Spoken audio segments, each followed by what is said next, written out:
ஸ்திரீகளுக்கு அவ்வளவு அழகான ஒரு பலம், ஒரு மரியாதை, ஒரு தவம், ஒரு சக்தி எல்லாம் இருக்குது. கொட்டி கிடக்கு.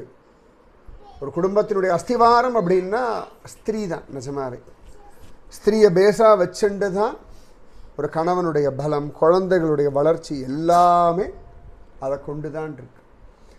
இப்போ அப்படி பார்த்தோம்னா புராண இதிகாச காலங்கள்லேருந்து இப்படி ஒவ்வொருத்தரா அப்படியே வந்துட்டே வந்தோம்னா சுனீதி என்ன அழகு.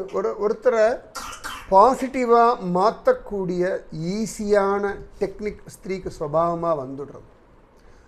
குழந்தைகள்லாம் என்னெல்லாம் சொல்லி சாப்பாடு ஊட்டுறேன், நானும் பிரமிச்சு போகிறேன். அந்த காலத்தை நானும் பார்த்துட்டுருக்கேன். பொய்கள் மாறிண்டே இருக்குது.